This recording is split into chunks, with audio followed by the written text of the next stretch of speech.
at the bottom lines for some notable AFC teams this season, and now we look ahead to the NFC and project some notable teams that will perform this year, and we start with the Seahawks. So unless you live under a rock, you've seen the infamous Malcolm Butler interception at the goal line in the Super Bowl. However, Seattle still boasts a top defense. They acquired Jimmy Graham and signed Russell Wilson to a long-term deal. Kate, bottom line for the Seahawks. My bottom line was, in parentheses, no more, and then goodies. And I'm wondering if Will's going to get that CR reference or not. But anyway. No. Nah. Nothing. Here's why that's my bottom line. Thank you. I don't think they're winning the Super Bowl. I don't think they're getting to the Super Bowl this year. Of course, I think they're going to be a very solid team. But I know Will doesn't like going with this, but I got to go with how I feel on the Seahawks right now. Something just feels off. Am I right about these Seahawks? Russell Wilson making claims about water and the healing powers. Chancellor with his holdout. That defense is still really strong, but it just feels like something's off with them. Russell Wilson now making the kind of money that doesn't allow them to pay other people what they had been paying other people. They had this grace period where they had this quarterback who was making less than $1 million when really he was playing at a $20 million level. That D is amazing. Jimmy Graham at tight end is going to add the downfield option that they've never had. So I think the Seahawks are right there. I just don't think the magic that they've had, like when we saw them in the NFC Championship game, like, squeeze out that win against the Packers, whatever that magic is, it just doesn't feel like it's there this year for them. But of course, I mean, if in the middle of the season all this isn't playing out and they look like the old Seahawks, well then invite me back on and I'll talk about the magic that's still there. Okay. I'm not going to begrudge you your feelings. In fact, you might see me reveal a few in these predictions over the next several minutes. Seahawks, really good. Think they're going to be right there at the end. But I think they're simply going to run into a team that can also run the ball, that I think will play defense very well this year. Oh, I know who it is. Who has a better quarterback.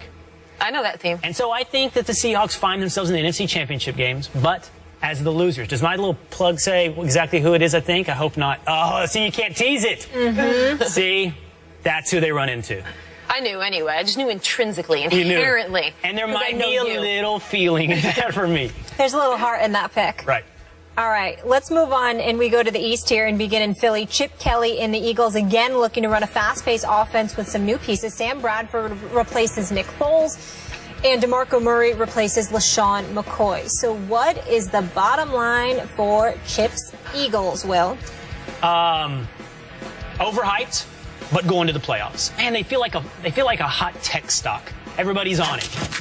And believe me, I believe in Chip Kelly. I think he's an innovator.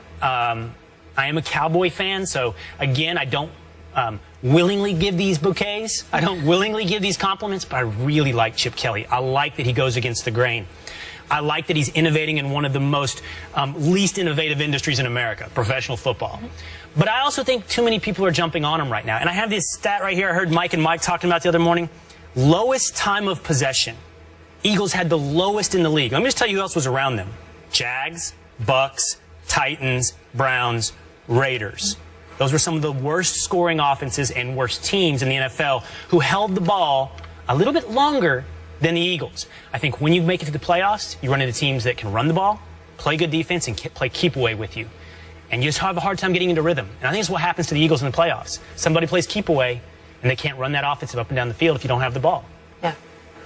Well, my bottom line is that they're the favorites. Now, I mean that in the NFC East, not in the overall NFL. I just think they have a roster filled with high-risk guys, but also really high reward. So you got Sam Bradford, a guy you got without really giving up what you think you would need to give up for a former #1 overall pick. I think he's going to play to the caliber that Chip Kelly thinks he's going to play. And I think with the Sam Bradford that Chip Kelly thinks and thought and hoped he might have for this offense, that's going to be a really potent Eagles offense. The other place you got high risk, high reward is the running game. I mean, you got DeMarco Murray, so you've got this workhorse, but you've already heard Chip Kelly say that he's not just going to give him the kind of workhorse carries and you're going to tag team him 1-2. I think that's a really smart move. I think this entire team is kind of walking a tightrope in the same way. It's a good analogy as like a tech stock, right? Because is this team going to be Google or is this team going to be AOL, which actually still makes a good amount of money these days. And it took a while for AOL to go down. True. It's still hanging on to a clientele. It's aging, though. But which is it going to be? Are the Eagles going to be that Google stock?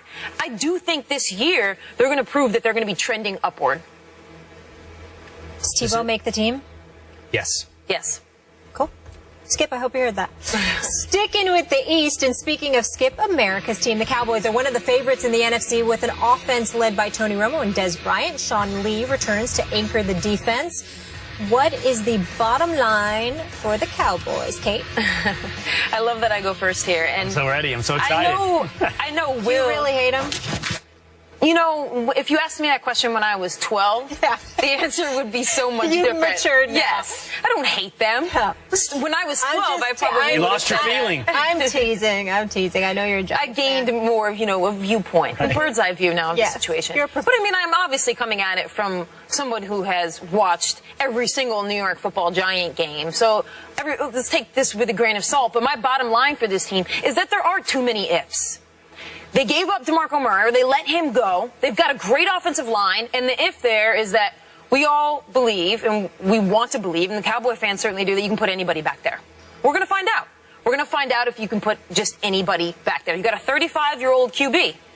He's playing great. He played great last year, but throughout the course of his career, he has not been making the key plays at the key moments that he's going to absolutely need to do if these Cowboys are going to win the Super Bowl. Because at this point with the Cowboys, they got to get to a Super Bowl for a Cowboy fan to be like, that's what we needed this year.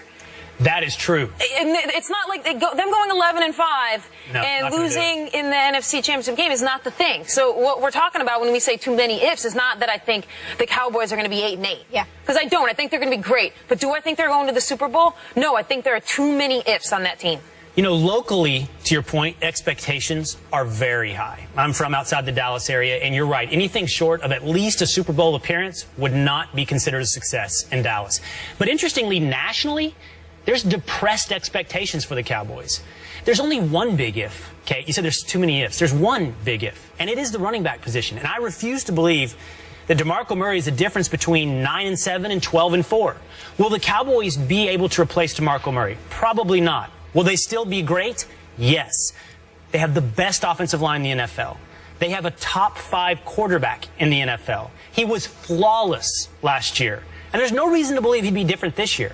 And the one if in the past has also been that defense. Right. And I think that defense is greatly improved. I think Randy Gregory, who the Cowboys absolutely stole in the second round, will be the Rookie of the Year.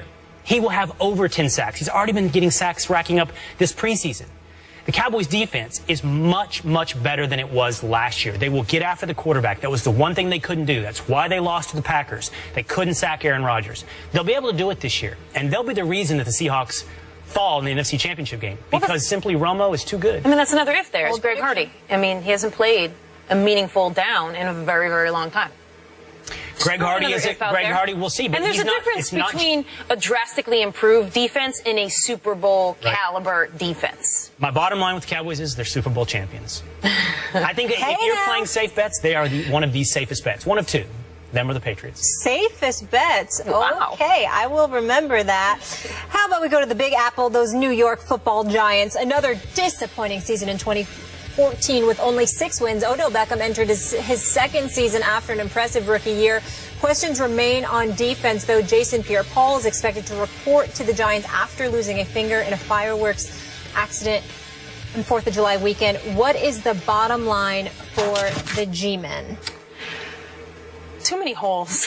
They just got too many. I mean, and at least when I say with the Cowboys they have too many ifs, I'm recognizing that they have really viable options in all of these places. It's just, is Romo going to do this? Is the running game, they have the option, and now is that option going to perform at the caliber to reach expectations?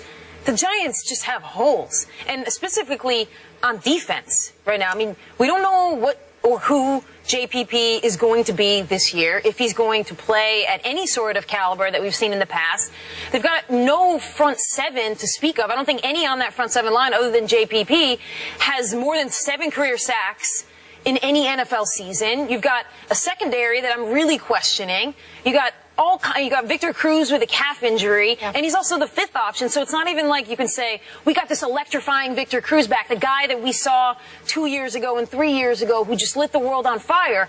There's just too many places, and specifically on the defensive side of the ball, where I'm like, who's our option? Not even like, hey, we got a really good option, but is he going to be Super Bowl caliber? I mean, Eli and Odell Beckham, they're going to have to combine for like 2 touchdowns a game at this point to make up for the lack of defense. My bottom line for the Giants is that they're going to be drafting in the top 10 of next year's draft. It's hard to find teams whose future, at least over the next year, looks more bleak than the New York Giants. And it's amazing. I could find some teams, though. Come on. Yes, you could find 5 or 6, but they're going to end up about that 8, 9, 10 range of 10 worst teams in the NFL. Before seeing them in the preseason, I was more optimistic, and before the JPP thing, I didn't think they were. It's a good thing we're talking today. It's remarkable how similar the situation is between Peyton Manning and Eli Manning today. Eli has wonderful weapons, just like Peyton. Demaryius Thomas in Denver, Odell Beckham in New York. But the problem is the same on offense, the offensive line. 5 guys all playing brand new positions this year on the New York Giants offensive line. A rookie at left tackle. It could be ugly in New York. You have to have time to get the ball to Odell Beckham. And you point out, different than Peyton, the Giants also don't have a defense you can count on. So when you mix this no offensive line with a defense full of holes, that is an ugly concoction.